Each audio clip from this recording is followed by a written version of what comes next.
Hello friends, today let us see chapter 12 from the book of Exodus.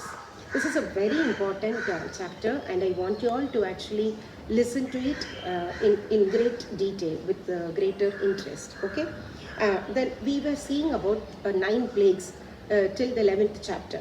And in the 12th chapter, we see God is planning for the last plague, and that is nothing but the last destruction for the Egyptians, where the firstborn male child of every Egyptian were to be killed. God was planning to send his angel to kill every the firstborn male child of the Egyptians, including the Pharaoh's child. So with this, Pharaoh had to deliver the people in hands of Moses. So for this, God speaks to Moses. He makes him prepare the Israelites. Okay, and then he will tell Moses that now this month would be the first month for you people. You're not going to follow the calendar that the Egyptians are following. For you, we are going to be delivered this month. So this month would be the first month for you, and it's going to be a new calendar for you. And that month, exact month, was called as Abib. Okay, and later on that month was renamed as Nisan. So it was in this month. In fact, we can see much later that it was in this Nisan month only Jesus also was crucified. Okay.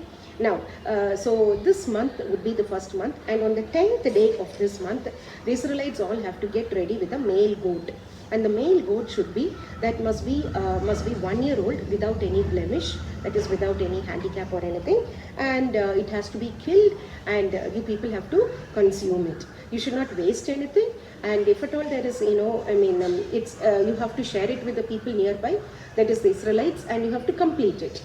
And on the 14th day, so the 10th day the male goat will be there and they'll have to get ready, and on the 14th day only the goat has to be killed. So that became the Passover, because Passover means passing over, right? So just that is the great the how they were passed over, or the angel which came to kill the Egyptians were passing through the Israelites' houses. So that is why it is called as Passover, and that was on the 14th day. So God says that on the 14th day you will have to kill the goat. So now we can see that Jesus was crucified on the 14th day of the Nisan month.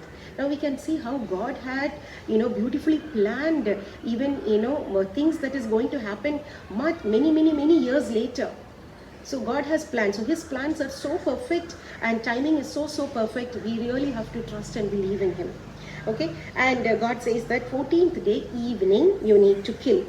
Okay, and remember the same time that is for the Jews, that is for the Israelites, the day starts at 6 p.m.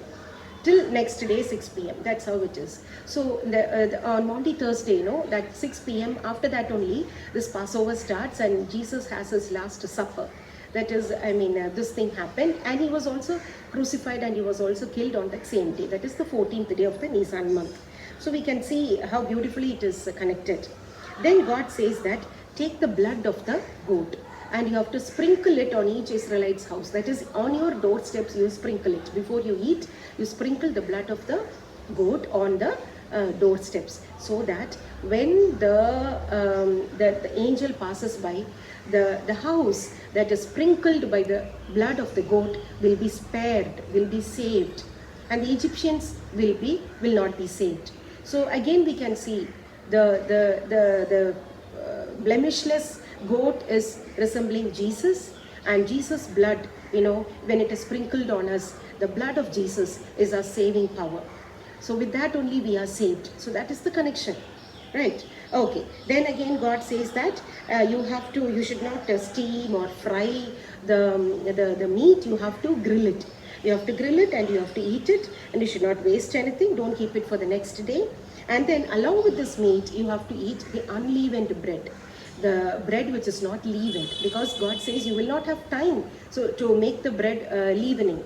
Okay, so you'll have to eat the unleavened bread, you'll have to wear slippers, and you have to tie the turban around your waist, because as if you're going for a journey, because God knew very well that the Israelites are not going to have any time to complete, so you have to be really in a hurry, so eat it fast and you will have to go. So God is giving instructions very clearly.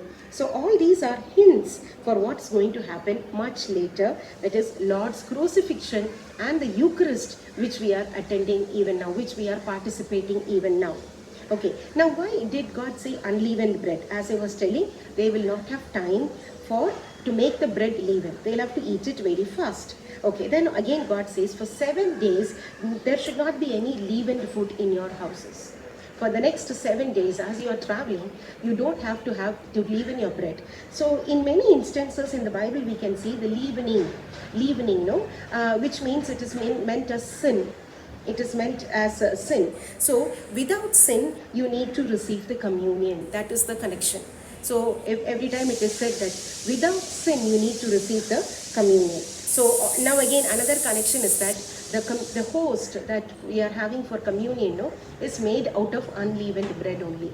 So everywhere, each and every minute thing, there is so much connection between the Passover that happened years back during Moses' time, and the Lord's crucifixion and the Eucharist that we are having now. Okay, and remember again, one more thing is that, so every time you take a communion, you will have to remember that we are on a spiritual journey, like how the Israelites had to take a big journey to the promised land. We are also on a spiritual journey to our promised land, which is heaven. We need to go back to that place. So we have to think that maybe with that knowledge, with that understanding, we have to participate in the Eucharist. We are on a spiritual journey. Okay, and now after giving all these instructions, Moses tells the people very clearly, and they also do the same way. And the same way, the angel comes and kills all the Egyptians, the firstborn children, but only the Israelites on whose doorsteps the blood was sprinkled, they were saved. So with the blood of Christ, we are always saved. Okay. Now, in the 12th chapter, verse 37, it is said that now, after all this, they all started on their journey. How many people were there? 6 lakhs men. The Bible records that 6 lakhs men were there. Only the count of men is recorded everywhere in the Bible. So it means that including wives and children, it must be around 20 lakhs people. How many went there to Egypt? Jacob's family, 70 people. The 70 became 20 lakhs. And this 20 lakhs people, Moses is leading them to the desert. What a guts and what a kind of a leadership, what a conviction he must have had. How did he get that? That is because of the 80 years of molding and shaping that took place. He was so determined that he will be able to accomplish this task. 20 lakhs people, not a joke. And from 430 years of slavery. So they were in 430 years of slavery. When 70 people went there, and after all these things, they were in slavery for 400. These are some of the things that we have to understand. Okay. Now finally, God also said one more instruction, that only those people who were circumcised should eat the Passover, should participate in the Passover. Because Israelites, according to God's covenant with Abraham, everybody should be circumcised.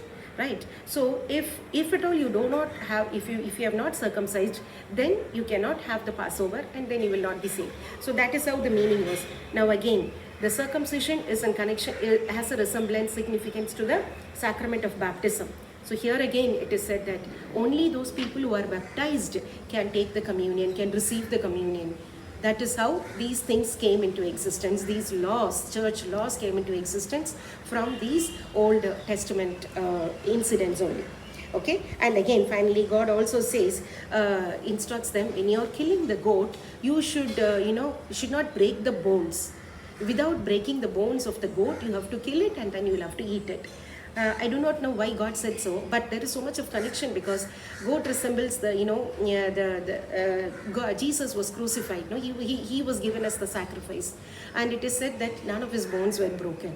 When the people came to strike his, knee to break his bones, they saw that he was dead already, and they did not, so it is said that none of his bones were broken. So for everything we can understand, this is the plan of God, that God sent his only Son to be a sacrifice for us, so that his blood is shed for us, so that our sins are forgiven, and therefore we are saved. Okay, with this chapter 12 comes to an end. I hope you have really understood what it really means. This is the crux of the whole theology itself. Okay, and thank you. God bless.